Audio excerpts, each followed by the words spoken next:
A imensidão dos canaviais brasileiros deve dar origem a um recorde na próxima colheita, uma safra de 498 milhões de toneladas. Mas nem com tanta cana-de-açúcar o Brasil tem sido capaz de adoçar as opiniões estrangeiras sobre sua produção de biocombustíveis.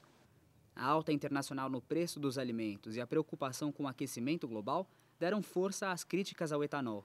A cana seria responsável por roubar espaço de outras culturas, por precarizar o trabalho dos agricultores e por aumentar as emissões de gás carbônico por causa das queimadas.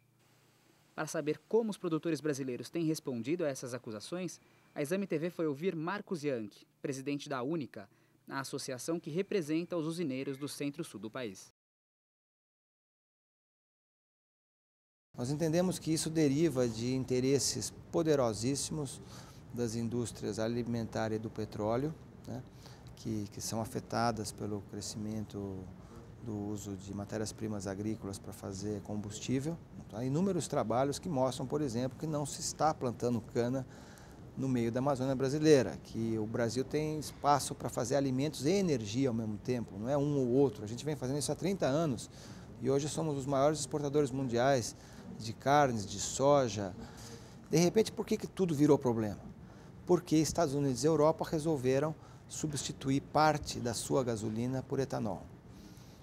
Os Estados Unidos, 15% da gasolina, e a Europa tem lá um mandato que está em debate, que é isso que está dando bastante polêmica, um mandato que obriga o uso de 10% de biocombustíveis nos combustíveis fósseis europeus. Então, esse debate se tornou irracional demais, e para isso só com comunicação.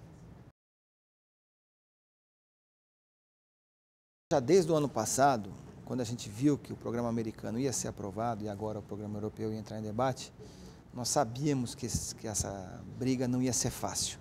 Então a gente já se preparou para isso. O nosso projeto Apex, hoje com a Apex é um projeto para construir a imagem do álcool lá fora.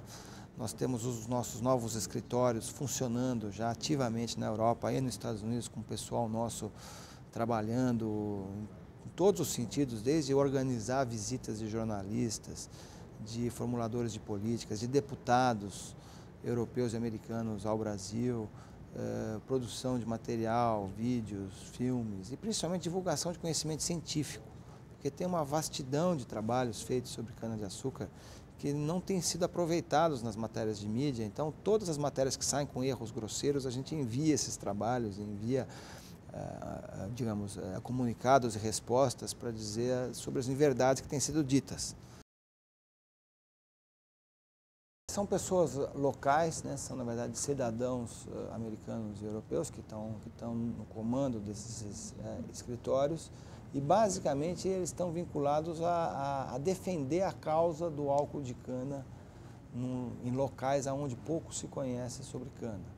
O consumidor europeu, o formulador de políticas, o jornalista não sabe que existe uma grande diferença entre álcool de cana e álcool de milho, ou de trigo, ou de beterraba. Vamos tentar ampliar essa nossa presença agora com um novo escritório na Ásia, China, Japão, Índia, e futuramente uma presença maior também na América do Sul e na África.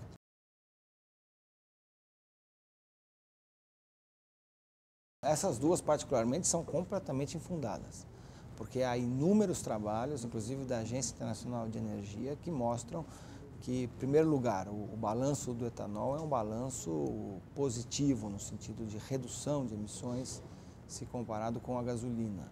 Por quê? Porque, apesar do etanol, dos gases que saem dos automóveis, o etanol tem uma redução pequena em relação à gasolina, a cana-de-açúcar, ao ser plantada, ela absorve CO2 em grande volume. Em relação a trabalho forçado, isso não existe, trabalho forçado.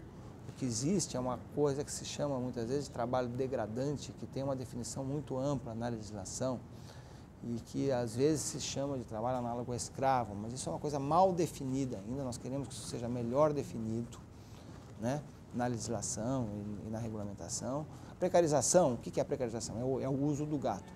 Isso é permitido pela legislação. Certo? Você pode contratar prestadores de serviço que trazem a mão de obra para fazer o corte. No caso das usinas vinculadas à Única, não existe mais a figura do gato no sentido da contratação de um agenciador. certo? As pessoas hoje são contratadas CLT nas usinas. Agora, nos fornecedores ainda existe esse problema, né? Agora, a nossa meta é atingir 100% de carteira assinada dentro de 1 ano ou 2.